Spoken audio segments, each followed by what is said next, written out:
El aire estaba denso con incienso, llenando cada rincón del templo con su aroma penetrante y místico. La atmósfera era casi tangible, como si el humo mismo contuviera secretos antiguos.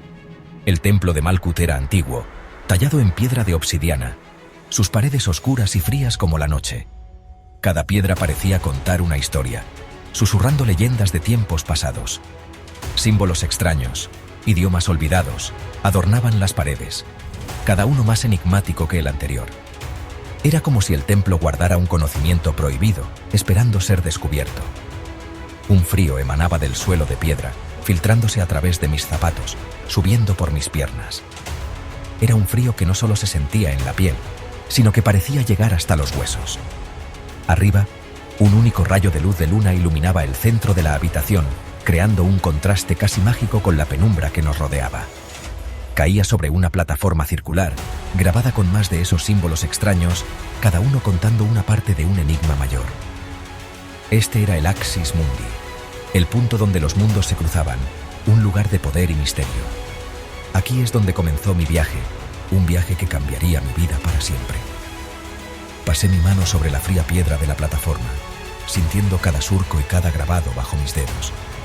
Había un zumbido bajo en el aire, una vibración que podía sentir en mis dientes, como si el templo mismo estuviera vivo. El aire crepitaba de anticipación. Estaba listo. Tenía que estarlo. Cada fibra de mi ser estaba en alerta. Mi apuesta estaba hecha. Mi vida en juego. No había vuelta atrás. Todo lo que quedaba era ver si la recuperaría. La espera era insoportable. Cada segundo se sentía como una eternidad.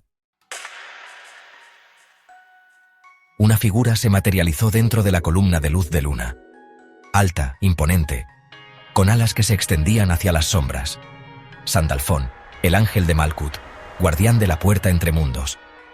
Sus ojos, ardiendo como dos soles, se posaron en mí. «Has venido buscando el paso», resonó su voz, haciendo eco a través de la cámara. «¿Estás preparado para lo que te espera?» Tragué saliva, mi garganta repentinamente seca. «Lo estoy», logré decir, la palabra un chillido. Sandalfón asintió, un movimiento lento y deliberado. Levantó las manos y los símbolos en la plataforma comenzaron a brillar, pulsando al ritmo del zumbido que llenaba el aire. Entonces, pisa la plataforma, ordenó, y prepárate para enfrentar la oscuridad. Pisé la plataforma. El zumbido se intensificó, convirtiéndose en un rugido en mis oídos. Los símbolos brillaron intensamente, bañándome en su luz cegadora. Entonces, todo se disolvió. Estaba cayendo, dando vueltas a través de un vacío infinito de colores y formas. El viento gritaba a mi alrededor, rasgando mi ropa. Mi estómago se revolvió. Entonces, tan repentinamente como empezó, el caos cesó. Aterricé, tendido sin ceremonia sobre hierba suave. El aire era cálido y dulce, cargado con el aroma de flores en flor. Atrás quedaron la fría piedra y la oscuridad opresiva del templo. Había llegado. Sección 5. Las orillas del Estigia. El túnel que conducía al río Estigia era largo y traicionero, lleno de sombras que parecían moverse con vida propia. El aire se volvió más frío, como si la misma esencia de la muerte impregnara cada partícula.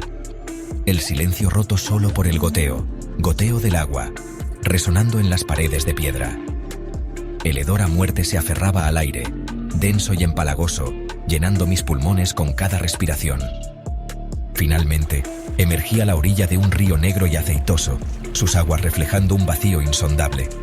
Una figura esquelética, envuelta en sombras, estaba de pie al timón de un bote destartalado.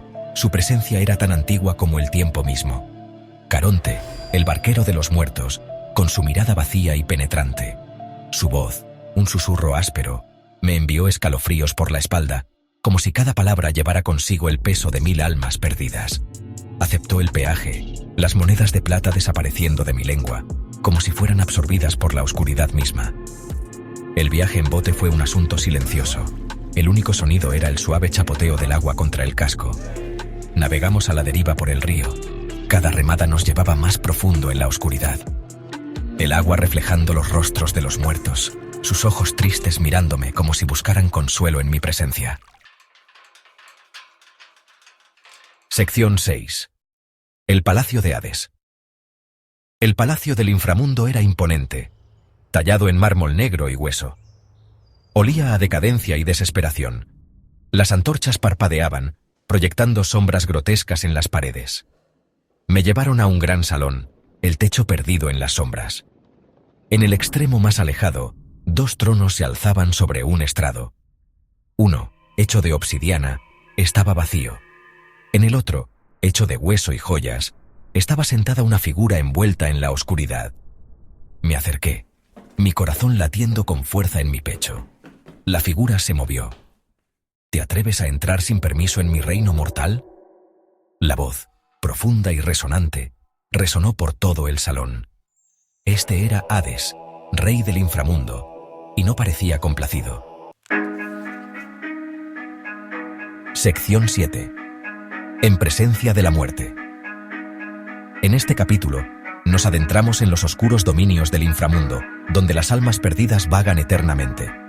Los ojos de Hades, ardiendo con fuego frío, me atravesaron. Su mirada era como un abismo sin fin, lleno de secretos y misterios insondables. Escuchó mi historia, la apuesta que me trajo a sus dominios. Cada palabra que pronunciaba parecía resonar en las paredes de su oscuro reino. Cuando terminé, un destello de algo parecido a la diversión apareció en sus labios. Era una sonrisa que no prometía nada bueno. ¿Una apuesta? Reflexionó, su voz como grava sobre piedra. Cada palabra que decía parecía pesar toneladas. ¿Y qué te hace pensar que tienes algo que yo desearía? Su pregunta era un desafío, una prueba de mi valor. Junto a él, una figura se materializó, como si saliera del aire. Era una aparición etérea, casi irreal. Perséfone, reina del inframundo, su belleza tan cautivadora como escalofriante. Sus ojos eran pozos de sabiduría y tristeza. Puso una mano en el brazo de Hades. Su toque parecía calmar la oscuridad que lo rodeaba. Tal vez, dijo, su voz sorprendentemente suave, él busca algo más que meras posesiones. Sus palabras eran un susurro en la penumbra. Se volvió hacia mí. Sus ojos, del color del crecimiento primaveral, pareciendo ver dentro de mi alma. Era como si pudiera leer mis pensamientos más profundos. Dime, mortal, ¿qué ves cuando miras dentro de ti mismo? Su pregunta me dejó sin aliento, obligándome a enfrentar mis propios miedos. Señaló el trono vacío a su lado. Era un símbolo de poder y soledad. Era un espejo, reflejando una imagen distorsionada de mí mismo. La visión era inquietante, una versión de mí que no reconocía. Lo miré, y por primera vez me vi como realmente era. En ese momento comprendí la verdadera naturaleza de mi alma. Sección 8. El viaje de regreso. El viaje de vuelta a través del inframundo fue borroso. Cada paso lejos del palacio de Hades se sentía más ligero que el anterior. La atmósfera opresiva parecía elevarse. El aire se volvía menos pesado con la desesperación. Caronte me transportó de regreso a través del Estigia, su rostro esquelético y legible en la tenue luz. El prado, una vez tan atractivo, ahora parecía extraño. Deméter se había ido, su dolor aún persistía en el aire. El portal de regreso al templo brillaba, llamándome de regreso a mi mundo. Con una respiración profunda lo atravesé. Sección 9. De vuelta al mundo. Me encontré de nuevo en el templo de Malkuth, el familiar aroma a incienso llenando mis fosas nasales. Sandalfón estaba de pie ante mí, su expresión ilegible. «Has regresado», declaró, su voz carente de inflexión. «¿Y qué aprendiste en el reino de la muerte?» «Aprendí», dije, mi voz ronca por la emoción, que la verdadera riqueza no reside en las posesiones materiales, sino en el conocimiento de uno mismo. Sandalfón asintió, un movimiento lento y deliberado. «Entonces has ganado tu apuesta», dijo, con un toque de aprobación en su voz. El mundo brilló una vez más, y luego volví a mi propia vida, cambiado para siempre por mi viaje al inframundo.